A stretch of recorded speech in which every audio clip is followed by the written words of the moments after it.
Hello and welcome to English Expo with Vishal. तो चलिए शुरू कर दें आज का हमारा न्यूज़पेपर सेशन और देखते हैं न्यूज़। उसके पहले बता दें आज का हमारा जो आर्टिकल डिस्कशन रहेगा, जो हम डिस्कस करेंगे अपने एडिटोरियल में, वो है जो कोविड-19 की वजह से बच्चे ऑर्फन हुए हैं, अनाथ हुए हैं, उनका क्या होगा और उनका जो एडॉप्शन हो रहा है, उनको गोद लिया जा रहा है। तो कई बार ट्रैफिकिंग को लेकर के इशूज़ आते हैं, है ना, उनको ट्रैफिक किया जाता है, उनको एक्सपोर्ट किया जाता है, बेचा जाता है।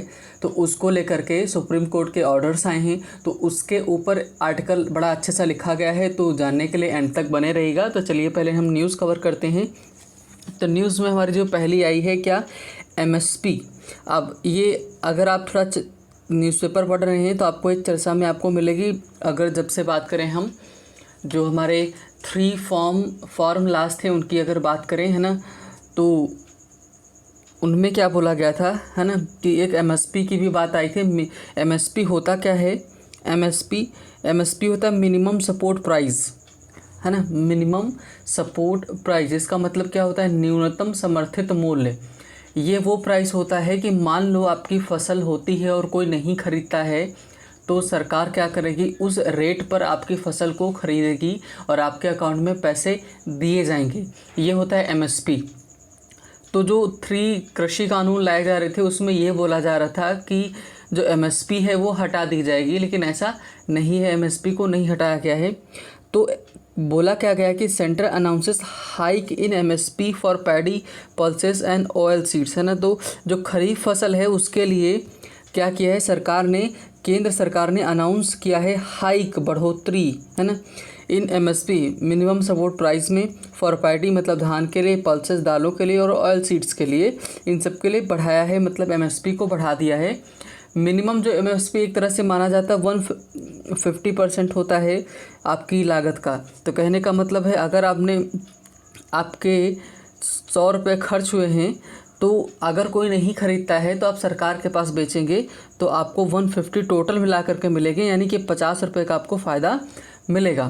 तो इसमें बढ़ाया गया है। और ऑन एन एवरेज अगर बात करें तो लगभग कितना, लगभग वही मान के चल सकते हैं कि 4% पिछली बार से बढ़ा है।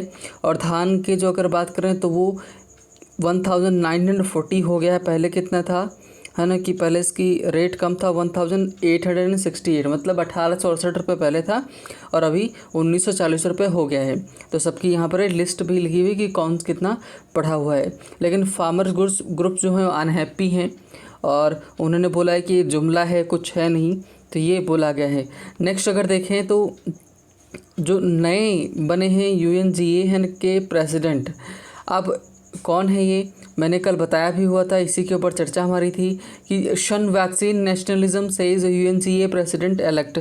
जो नए इलेक्शन में बने हैं, प्रेसिडेंट बने अब्दुल्ला शाहिद, कहाँ के हैं, मालदीव के हैं। कल हमने चर्चा भी की हुई थी इसके ऊपर डिटेल वे में कि कैसे क्या हुआ था। तो यूनाइटेड नेशंस के जनरल असेंबली के जो प्रेसिडेंट है उन्होंने क्या बोला, शन का मतलब दूर रहो, दूर हटा देना।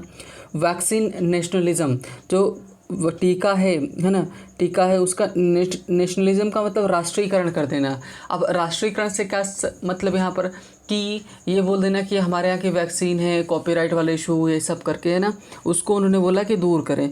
और अगर ऐसा हम करते हैं, नेशनलिज्म को बढ़ावा देते हैं, तो it will destroy efforts to eradicate pandemic.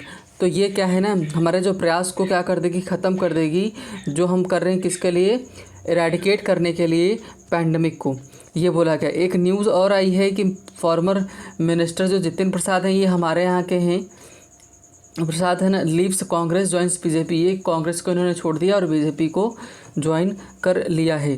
तो ये न्यूज़ हो गई। और नेक्स्ट बोला है कि central deputation of officers very low DOPT tells states, है ना, कि मतलब कि जो DOPT है, सेंट्रल डिप्यूटेशन ऑफ, जो ये बोला गया, इसने क्या बोला है कि DOPT है क्या, मैं बता देता हूँ। ये है आपका department of personal and training. इसने बोला है कि जो राज्य की तरफ से ऑफिसर्स बहुत कम भेजे जा रहे हैं, बहुत कम संख्या में भेजे जा रहे हैं, इसकी इसने कंप्लेन की हुई है। और तो ये हमारे आज की थी मेन न्यूज़। अब हम चलते हैं अपने आर्टिकल की तरफ। हाँ, एक और थोड़ा सा देख लेते हैं कि यूनाइटेड स्टेट्स है, उसके जो सेनेट है उसने पास किया है क्या, इनोवेशन बिल। इनोवेशन बिल को पास किया। इनोवेशन का मतलब क्या होता है, नवीनीकरण, मतलब क्या होता है, सृजनात्मक नई नई चीज़ों का इनोवेशन करना। बिल इन बिड टू, किस वजह से पास किया है, टू काउंटर चाइना का, चाइना को काउंटर करने के लिए यूएस ने इनोवेशन बिल पास कर दिया है। तो ये मेन न्यूज़ थी हमारी, है ना। और आईएमडी ने बोला है कि आईएमडी इंडिया मेट्रोलॉजिकल डिपार्टमेंट जो हमारा है, मतलब जो मौसम विभाग की जानकारी देता है, उसने क्या बोला है कि अनाउंस के onset of south west monsoon in Maharashtra. तो महाराष्ट्र में जो साउथ वेस्ट वाला मानसून है वो आने को तैयार है ना। तो चलिए हम अपने चलते हैं अपने आर्टिकल की तरफ और देखेंगे कि जो बच्चों का एडॉप्शन है, उनको गोद लिया जा रहा है, तो उसका इम्पैक्ट क्या है और कैसे लोग ले रहे हैं, और कई बार क्या ट्रैफिकिंग वाले इश्यूज़ आते हैं। ये चर्चा इन्होंने बताई है कि एक एग्जाम्पल भी दिया हुआ है कि इसके पहले कहाँ कब ये हुआ था, कि मतलब कोई आपदा आती है तो वहाँ पर कैसा फ़ायदा उठाते हैं जो प्राइवेट संस्थाएं हैं, है ना, इन द नेम ऑफ एडॉप्शन, कि बच्चों को क्या करती हैं, ट्रैफिक करती हैं, उनको बेच देती हैं, है ना, और फिर उनको बाहर एक्सपोर्ट किया जाता है। तो ये है चर्चा आज की हमारी, और चलिए डिस्कस करते हैं। अच्छा, मेरा आपसे सवाल ये है कि आज का क्वेश्चन ये है कि जो नए हमारे इलेक्शन कमिश्नर बने हैं वो कौन है, नाम आपको बताना है, कमेंट सेक्शन में ज़रूर आंसर करिएगा। हमारे नए इलेक्शन कमिश्नर मैं बता दूं, यूपी से हैं, यूपी के रिटायर्ड आप बोल सकते हैं, आईएएस मीन्स इन्होंने यूपी में काम किया है ना। तो आप उनको नाम बताना है, मेंशन करना है, कमेंट सेक्शन में ज़रूर लिखिएगा। तो एट होम, घर पर, अब किसकी बात करें देखते हैं। Government must protect the interest of children orphaned का मतलब क्या होता है, अनाथ, इसी से ऑर्फनेज बना है। ऑर्फनेज का मतलब होता है अनाथालय। तो ऑर्फन्ड बाय कोविड-19, तो करें कोई सरकार जो है, गवर्नमेंट्स लिखा है इन्होंने, सरकारों को मस्ट, ज़रूर, प्रोटेक्ट, सुरक्षित करना। इंटरेस्ट का मतलब यहाँ पर रुचि नहीं, हित है, तो हितों को क्या करे, सुरक्षित करे, और ऑफ चिल्ड्रन, और उन बच्चों के हितों को सुरक्षित करे जो कि अनाथ कर दिए गए हैं, जिनके मम्मी पापा की डेथ हो गई है, किसकी वजह से, कोविड-19 की वजह से। तो ये बोला गया है ना। अब आगे बढ़ते हैं हम लोग, यस, है ना, आगे देखते। बोला कि डिज़ास्टर में bring out इनेड generosity of people, है ना। कह रहे डिज़ास्टर जो है, आपदा है, में ब्रिंग, मे का मतलब क्या है, संभावना के लिए हम इस्तेमाल करते हैं। तो उन्होंने बोला कि मे ब्रिंग आउट, ला सकती है क्या, है ना।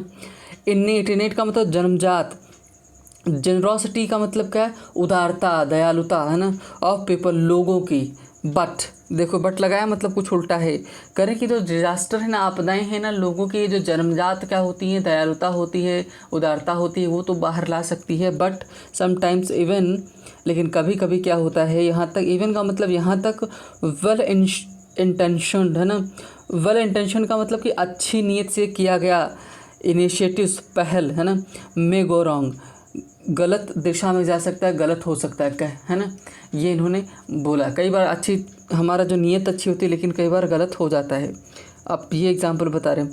मैनी बिलीव कि कई लोगों को लगता है ना, भरोसा मानते हैं, दैट चिल्ड्रन ऑर्फन्ड बाय कैलामिटीज़, आपदाएं जो है ना, आर फ्री फॉर अडॉप्शन। वो अडॉप्शन का मतलब कि वो गोद लेने के लिए फ्री हैं। कई लोगों को ये लगता है कि जो आपदाएं होती हैं, उनसे जो बच्चे अनाथ हो जाते हैं, उनको गोद लिया जा सकता है, ये लोगों को लगता है। एंड दैट ग्रोइंग, जो ग्रोइंग का मतलब बढ़ती हुई, क्या, विद, है ना, वेल ऑफ का मतलब अमीर जो लोग हैं, पैसे वाले हैं। एडॉप्टिव पेरेंट्स मतलब कि जो बढ़ती हुई संख्या है जो एडॉप्टिव पेरेंट्स की। विल गिव देम, है ना, कि वो देंगे। देम का मतलब बच्चों को, अ शॉट, एक नया शॉट, अ बेटर लाइफ, किसका, बेहतर लाइफ का। Than they can get from impoverished surviving relatives. Than बजाय कि क्या, दे कैन गेट, जो कि बच्चे पा सकते हैं, क्या, दे किसके लिए, बच्चों के लिए आया, कि उनको मिल सकती है एक, क्या मिल सकती है, इम्पोवरिश्ड, किससे मिल सकती है, इम्पोवरिश्ड सर्वाइविंग रिलेटिव्स, जो उनके रिलेटिव से मिल सकती चीज़ें। कहना क्या चाहते हैं, ये कहना चाह रहे हैं कि जो बच्चे ऑर्फन हुए हैं, अनाथ हुए हैं, तो जो पैसे वाले लोग हैं और जो बच्चे अडॉप्ट करना चाह रहे हैं, वो पेरेंट्स की संख्या बढ़ रही है, और उनको लगता है कि वो उन बच्चों को बेहतर लाइफ दे सकते हैं, बजाय उनके कि उनके जो रिलेटिव्स हैं, जो गरीब हैं, सर्वाइव कर गए हैं किसी भी तरह से, कोविड-19 से, है ना, ये बोला गया। However adoption can be an option only when the children's safety and welfare can be ensured. करें कि जो एडॉप्शन, हावेवर हालांकि एडॉप्शन जो मतलब गोद लेना है ना, वो ऑप्शन बन सकता है, विकल्प बन सकता है केवल, है ना, कब, केवल द चिल्ड्रंस सेफ्टी, जब बच्चों की सुरक्षा और उनका welfare, Kalyan can be insured, जब सुनिश्चित किया जा सकता है तब, है ना, जब वो सुरक्षित है तभी ये चीज़ें की जा सकती है। By ordering the no adoption of children और orphaned since last year should be permitted contrary to the Juvenile Justice Act 2015, the Supreme Court has made one of more benign intervention mitigate the fallout of the COVID-19 pandemic। तो इसको break करके पढ़ते हैं। By ordering, order करके, क्या order किया? No adoption of children orphaned since last year should be permitted, है ना, contrary to the juvenile justice act 2015। कह रहे हैं कि कोई भी एडॉप्शन नहीं किया जाएगा जो पिछले साल से जो बच्चे अनाथ हुए हैं, है ना, और मीन्स किसके अगेंस्ट में ये, अगर उनमें उल्लंघन होता है जो जुवेनाइल जस्टिस एक्ट 2015 है उसमें। तो जुवेनाइल जस्टिस एक्ट में क्या है, क्या 2015 में ये है कि पहले उनको सुरक्षित किया जाना चाहिए, उनको सेफ़ किया जाए। जब तक वो सुरक्षित नहीं है ना, तब तक आप उनका एडॉप्शन नहीं किया जा सकता। साथ ही में उनकी जो आइडेंटिटी है उसको रिवील नहीं करेंगे, कहाँ से, कौन सी कास्ट के हैं, कौन से रेस के हैं, ये आप उनको नहीं बता सकते। जगह, एड्रेस कुछ भी नहीं बताया जा सकता, ये सब आपको छुपाना रहेगा, तभी आप कर सकते हो। करें कि the supreme court has made one more benign का मतलब उदार, कृपालु, एक हस्तक्षेप किया है। क्यों किया है? मिटिगेट, कम करने के लिए। क्या? Fallout of the covid pandemic, है ना, कि जो कोविड-19 के पैंडमिक के जो महामारी के रिजल्ट आए हैं उसके, है ना, उसके जो परिणाम हैं उनको देखते हुए करें। It had earlier passed various orders on the economic and health aspects of the pandemic including those aimed at the protection of migrant workers, prisoners, jail staff and the people at large. करें कि it किसके लिए है? Court के लिए है। Court ने early का कंपैरेटिव डिग्री है, तो अर्लियर का मतलब पहले, है ना, तो इसने पहले भी कई सारे ऑर्डर्स पास किए हैं, चाहे वो इकोनॉमिक से जुड़े हों, है ना, हेल्थ से जुड़े हों, ऑफ द पैंडमिक की जो है ना महामारी की, उसकी चाहे हेल्थ, उससे जुड़ी हेल्थ हो या फिर क्या अर्थव्यवस्था हो, उससे भी, इन सभी में ऑर्डर पास किए। इंक्लूडिंग, शामिल, किसको भी शामिल किया गया इसमें? Aimed at the protection of migrant workers, चाहे वो माइग्रेंट वर्कर्स हों जो आए हों, उनकी सुरक्षा को लेकर के, प्रिजनर्स को लेकर के, जेल स्टाफ है उसको लेकर के, and the people at large, है ना, लोग हैं उनकी काफ़ी संख्या में। मतलब कहने का मतलब है कि कोर्ट ने समय समय पर क्या इंटरवेंशन किया है। When its attention was drawn to advertisements and messages inviting people to adopt children who have lost one or both parents to COVID-19, है ना, the court wanted that no such adoption could be permitted without the involvement of Central Adoption Resource Authority, है ना। कह रहे हैं कि अब इस कई जब when its attention, its का मतलब जब कोर्ट का ध्यान ड्रॉ किया गया, आकर्षित किया गया एडवर्टीजमेंट्स के ऊपर, है ना, कि जो विज्ञापन आ रहे थे, मैसेजेस आ रहे थे लोगों को इनवाइट करने के लिए कि वो बच्चों को अडॉप्ट कर लें वो बच्चे जिन्होंने अपने एक या दोनों पेरेंट्स को खो दिया है ना। द कोर्ट ने उनको चेतावनी दी that no such adoption could be permitted, इस तरह के जो एडॉप्शन हैं उनको परमिट नहीं किया जा सकता without the involvement of the central adoption resource authority, कि आप बगैर जो सेंट्रल अथॉरिटी है एडॉप्शन को लेकर के उसको इन्वॉल्व किए बगैर आप ये एडॉप्शन नहीं कर सकते, आप किसी को बच्चे नहीं दे सकते, है ना, उनको आप नहीं अपना सकते, ये बोला गया। किसने ये आदेश आया? कोर्ट का आदेश आया। आगे बोले it is important that order is adhered to, है ना, कि करे, और ये बहुत ही आवश्यक है कि जो ऑर्डर है इज़ अधीर टू। अधीर का मतलब कहते हैं कि उनसे चिपका रहा जाए, उनको पालन किया जाए पूरी तरह से, है ना। As past experience shows that, है ना, कि जैसा कि पिछला जो हमारा एक्सपीरियंस है, अनुभव है, दिखाते हैं, बताते हैं कि the danger of children falling victim to the traffickers under the guise of adoption is ever present. Guise का मतलब था के भेष में, किसके भेष में? ट्रैफिकर्स के भेष में, है ना। कह रहे कि ये भी पास्ट जो हमारे अनुभव हैं वो बताते हैं कि बच्चे हैं, चांसेस हैं है ना, फॉलिंग विक्टिम टू, मतलब कि वो किसके बने? पीड़ित हो जाएं, ट्रैफिकर्स के, कहने का मतलब है कि उनके शिकार हो जाएं और एडॉप्शन के नाम पर उनकी ट्रैफिकिंग की जाए, मतलब उनको बेचा जाए और इनको कहीं और भेज दिया जाए, इन सब को लेकर के।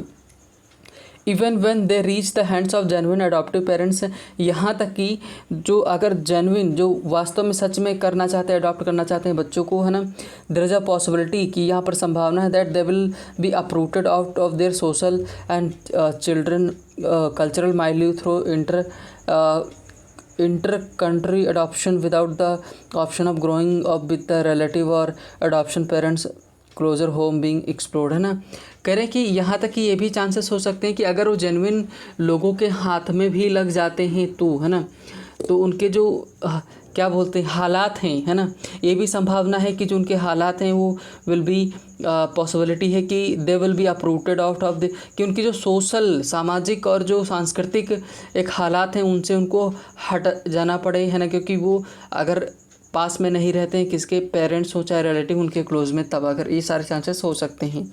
ये इन्होंने बताया किसके बारे में, प्रॉब्लम की समस्या को बताया कि और क्यों ज़रूरत है कि एडॉप्शन रोकने को, इन सब सारी चीज़ों को बताया इन्होंने। अब आगे देखते हैं किसने, कोर्ट ने। Many may recall the following the December 2004 tsunami, कह रहे कि कई लोग याद कर सकते हैं इसको, हम एग्जाम्पल के तौर पर 2004 के बाद जो सुनामी आई थी हम उसको याद करें अगर, there were ill advised campaigns, है ना, calling upon the call to adopt children rendered का मतलब छोड़ दिए गए थे, और funds in several Asian countries, है ना। कह रहे हैं कि अगर हम 2004 वाला किस्सा याद करें जो सुनामी के बाद में, तो बहुत सारी इल एडवाइज्ड कैंपेन चलाए जा रहे थे, मतलब बहुत ही ख़राब कैंपेन चलाए जा रहे थे, और वो क्या कर रहे थे, कॉल कर रहे थे, मतलब डिमांड कर रहे थे कि लोग क्या कर ले, अडॉप्ट कर ले चिल्ड्रन को जो छोड़े गए हैं, ऑर्फन हो गए हैं कई सारे एशियन कंट्रीज़ के द्वारा, है ना। तो ये चलाया जा रहा था campaign. It took a while for some affected countries to wake up, है ना। कुछ जो प्रभावित इनसे कंट्रीज़ थी जिनमें ये सब हो रहा था, उनको थोड़ा सा समय लगा समझने में रियलिटी को, दैट द लैक्स का मतलब ढिलाई जो है, इन्फॉर्मेंस ऑफ एडॉप्शन रूल्स, अगर एडॉप्शन रूल्स में थोड़ी सी भी ढिलाई बढ़ती जाती है, may have led to child trafficking in some cases, कई सारे केसेस में चाइल्ड ट्रैफिकिंग के मुद्दे सामने, इशूज़ आ सकते हैं। कहने का मतलब है उनको बाहर बेचा जा सकता है, ये सारे आ सकते हैं। चाइल्ड ट्रैफिकिंग का मतलब क्या होता है भाई, बच्चों को बेच दिया, उनकी मजदूरी करा रहे हो, या जो गर्ल्स हैं उनको किसी ने अडॉप्ट कर लिया, फिर उनसे क्या करा रहे हैं कि प्रोस्टिट्यूशन वाला काम करा रहे हैं, है ना, या उनको कहीं बेच दिया जा रहा है पैसों के लिए, तो ये सब ट्रैफिकिंग में आता है ना। तो इन सब ये सारे कई सारे केसेस देखने को मिले थे।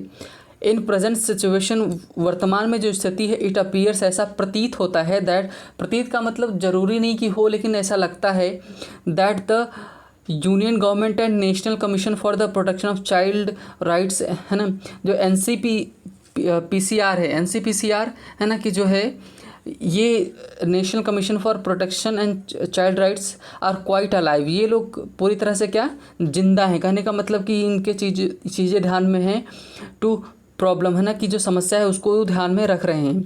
NCPR is collecting details of children affected by the pandemic from all states governments and the administration of union territories. कह रहे हैं कि जो NCPCR है ना, ये क्या कर रहा है, कलेक्ट कर रहा है इन्फॉर्मेशन उन सब बच्चों की जो इनसे प्रभावित हैं, कि किनसे कलेक्ट कर रहा है, राज्यों से, यूनियन टेरिटरीज से, है ना, इन सब से डेटा कलेक्ट कर रहा है। It has drawn the supreme courts attention, और इसने क्या किया, ध्यान आकर्षित किया है अपनी तरफ, किसका, सुप्रीम कोर्ट का, कि टू पब्लिक अनाउंसमेंट्स बाय सम अनस्क्रपुलस, है ना।